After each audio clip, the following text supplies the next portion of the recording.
ہمیں اپنی ذات کے لیے کچھ نہیں چاہیے. آپ جانتے ہیں جماعت اسلامی کے لوگ اپنی ذات کے لیے نہیں مانگتے.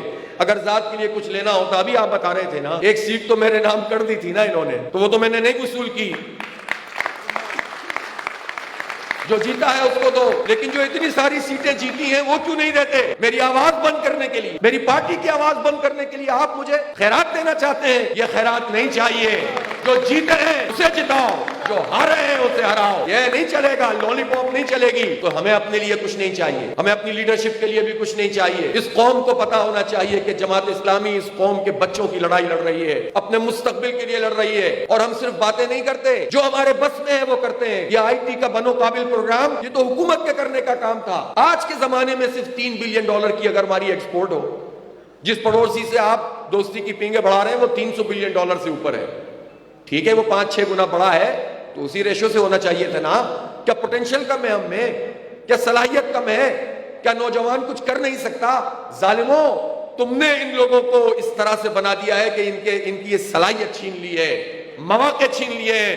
ہم تو اپنے پلیٹ فارم سے 25-30 ہزار نوجوانوں کو کورس کرا چکے اور پورے پاکستان میں بنو قابل لانچ کر رہے ہیں. آئندہ 2-3 سال میں 1 لاکھ ٹیچر اور 10 لاکھ سے زائد بچوں کو آئی ٹی کے فری کورسز کرا دیں گے انشاءاللہ. یہ کام تو ہم کر لیں گے، لیکن تم بتاؤ تم کیا کر رہے ہو؟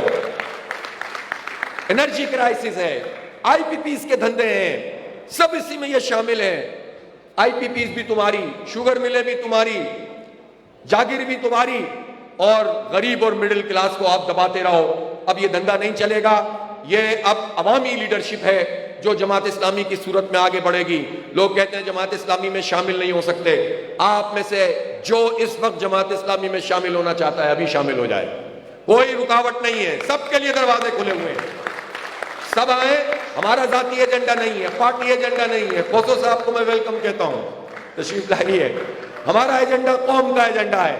اس قوم کے ایجنڈے پر، عوام کے ایجنڈے پر آپ چلیں ہمارے ساتھ. انشاءاللہ آپ کو دنیا میں بھی عزت ملے گی، اور انشاءاللہ یہ جد و جہد دینی اسپرٹ سے کریں گے تو آخرت میں بھی آپ کو بہت کچھ ملے گا. لوگوں کی حق کی بات کرنا یہ دین کا کام ہے. ظلم کو چیلنج کرنا یہ دین کا کام ہے. یہ اللہ کی طرف سے متعین کرے کہ حق کے گواہ بنو. یا ایھا الذین آمنوا کونوا قوامین للہ شہداء بالقسط. میں نے آیت تلاوت کی تھی.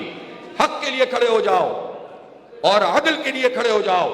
تو اس کے لیے میں آپ کو دعوت دے رہا ہوں اور آپ سے یہ گزارش کر رہا ہوں کہ اس قومی ایجنڈے کے اوپر اتفاق رائے پیدا کریں.